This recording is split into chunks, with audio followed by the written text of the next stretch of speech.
mendaknya pasien Ida Dayak membuat pengobatan alternatif ini dihentikan. Ya, pengamat sosial menyebut banyak faktor mengapa fenomena ini bisa terjadi dan harusnya pengobatan alternatif berjalan beriringan dengan pengobatan konvensional.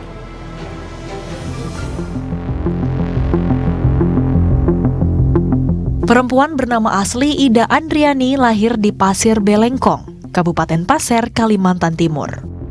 Namanya mencuat karena pengobatan alternatif yang digelar menarik perhatian banyak masyarakat hingga terjadi kemacetan panjang.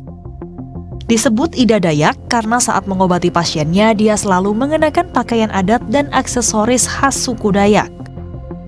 Meski tak ada bukti medis, Ida Dayak disebut bisa sembuhkan berbagai penyakit, mulai dari keseleo, patah tulang dan salah urat, hingga penyakit berat seperti stroke. Dalam kacamata sosiolog, fenomena ini muncul karena berbagai faktor, mulai sisi geografis, ekonomi, hingga holistik. Pilih. Yang pertama adalah faktor optimis. Orang yang sakit itu pasti akan selalu berupaya menyelesaikan persoalannya dengan mencari berbagai cara agar mereka sembuh. Karena kesembuhan adalah, atau kesehatan adalah harta terbesar manusia, gitu ya. Lalu yang berikutnya adalah persoalan ekonomis, jelas.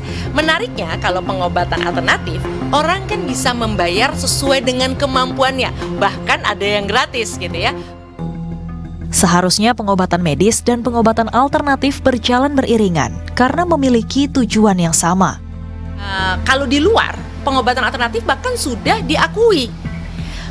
Artinya penggunaan herbal, lalu teknik-teknik praktek-praktek misalnya pijat dan sebagainya itu sudah diformalisasikan, artinya sudah ada institusinya. Jadi tidak lagi dianggap sebagai sesuatu yang ampuh atau tidak ampuh.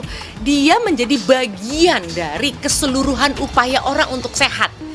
Metode yang dilakukan Ida Dayak terbilang cukup sederhana. Dengan hanya mengoleskan minyak berwarna merah yang dikenal sebagai obat tradisional suku Dayak secara turun-temurun, seketika pasien menunjukkan kesembuhan dengan cepat. Sebelum terkenal, Ida rupanya melakukan pengobatan dengan berkeliling dari pasar ke pasar, layaknya penjual obat. Ida pernah keliling melakukan pengobatan hingga ke Papua, Sulawesi, dan Sumatera. Devon Putra, Nova Yul Henry melaporkan untuk NET.